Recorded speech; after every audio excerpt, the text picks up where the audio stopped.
Hey all, Hipper here, welcome back to the channel, and today we're looking at a new turn-based role-playing game called Waven.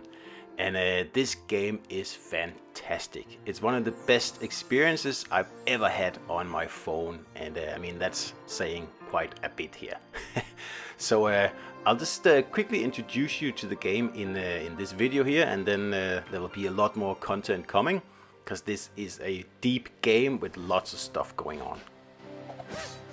So as this is a role-playing game, you will be tasked with picking a hero from the onset, right?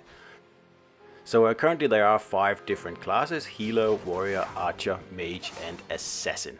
So it's fairly similar to the role-playing games you might have played before, and you know, this game doesn't really do anything well, it just does what it really actually does super well. Like it's a very polished game, and it's very deep.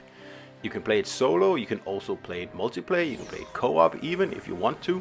The possibilities are pretty much endless here, and honestly I don't know when this game actually came out, but I'm kicking myself for not discovering it any earlier, because like I said, this is an excellent game. So once you've chosen your hero type, it's pretty much just a matter of giving your hero a name and off you go.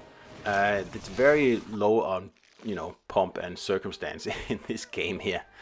And the world is made up of islands that you are sailing between in your little sailboat here. In the beginning, of course, you can only access one island, but as you play more and you level up your character, you will be able to go to many different places. For example, the competitive island, which is basically a PvP island. And there's also islands with shops on it, and of course islands with lots and lots of quests. So naturally you can customize your hero all sorts of ways, and I'll get into more detail about this later on in the video. But the core of the game really is your abilities, or your spells as they're called in the game. Of course also your equipment, this is an RPG after all. And of course spells and equipment and companions are all things that you need to really take into account when you are in your fights, because there's a lot of fights in this game here, that's what the game is about. And of course upgrading your equipment, your spells and your companions is of utmost importance, and you do that by using resources in the game. There's nothing new here at all. The amazing thing about this game is the freedom you have to build exactly the character you want to play. Like first of all, you have 5 different types, of course, and each type of hero has so many different spells and so many different equipment things to equip, and of course a whole bunch of companions, and that's just what's free in the game. Of course there's other stuff you can buy. So what the game is about really is to build what's called a deck with your spells and your companions and your equipment, and then you solve tasks, quests, whatever you want to call it, by, you know, getting rid of enemies and helping people out in the world. But the thing here is that there are so many different elements to the spells in the game. There's 5 of them, and as you can see, the companions and the spells and also the equipment, they are all intertwined. So if you, for example, use 4 fire spells, you are then able to put a fire companion on the map to help you out, and that's just the beginning here, right? Now if this seems a bit overwhelming, don't worry, the game is actually fairly simple. It just takes just a little bit of time to get into all the systems and to understand how everything, and I mean everything, you know, has some sort of overlap with each other. So like I said before, if you focus on fire spells, for example, you will be able to more easily conjure fire companions. But anyway, I'll do separate videos on that, because it's a little bit too deep to get really into in this introduction video here. And of course, upgrading of skills and health and attack and all that stuff, basic RPG, it's also in the game. So there's a lot of things to keep on top of, and of course that's the fun part. So what is also the fun part is the actual combat, because it's great. It's actually some of the most entertaining combat I have ever come across. If you've ever played Baldur's Gate 3, you will know how turn-based combat works. and this game here has it perfected. Of course, this isn't a Baldur's Gate 3 game. The story isn't that fleshed out, but I'd say that the turn-based combat is better than what you find in Baldur's Gate 3. And again, that's saying a lot. It's all about thinking hard about what spells am I going to use, and what does that spell actually do. Does it only impact one enemy? Does it move things around? Does it impact one enemy and then have a secondary action?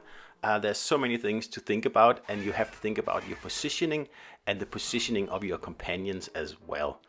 So of course PvE is what you start out with in the game, but there's also plenty of opportunity to battle it out against other players. You can just, while you're walking around in the world and you happen to come across some other random player, you can just challenge them to a battle like this guy here did to me. You can of course also just choose to decline and go about your business, right? You don't have to fight other players if you don't want to, which is a super huge positive thing about this game here. There's no, other players constantly whacking you or killing you. If you don't want to be part of that part of the game, you can just opt out. So after each battle, you will be given rewards. And the rewards can be items and or spells, or spell cards here, which will allow you to upgrade a spell once you have enough of them.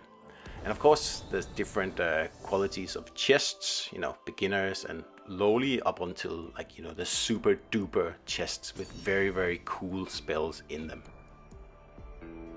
So managing your character and of course managing and upgrading your spells is of utmost importance. You have to do this anytime you can, otherwise you're going to stifle your progress. And the game is beautifully balanced. If you are finding yourself in a kind of a tight spot, you can't really progress because the next task is a little bit too hard. Well, just go back to one of the easier tasks you already did. Do that 2 or 3 times and you will gain a level or 2, and you'll be able to tackle the harder task with at least with more ease, right? And at the same time you get to upgrade your spells, so you should have a better chance at making it. So the game never gets frustrating at all. It's always fun, and there's always progress to be made, and it's very very satisfying. So as you travel the many islands of the game, of course you will come across vendors, and of course also, like I said, other players. And the vendors have a whole bunch of stuff for you to sink your currency into. And there's a fair few currencies in the game. This is a mobile game after all, but it's all fairly simple. And I will do videos on this, all of this as well. But of course the vendors sell other spells that seemingly you can't really get in other ways. And it's all for in-game currency, so you don't have to actually pony up some real cash to get this stuff.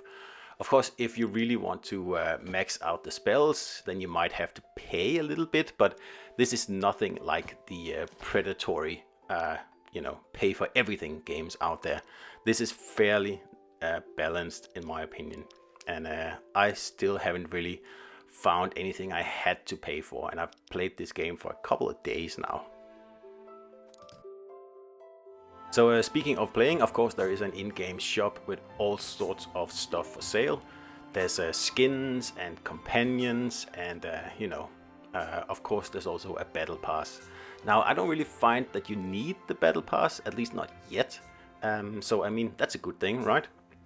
And of course you can buy the gems, which are the in-game currency, that again you can use for all sorts of stuff like emotes and skins and companion skins, and in some cases even spells.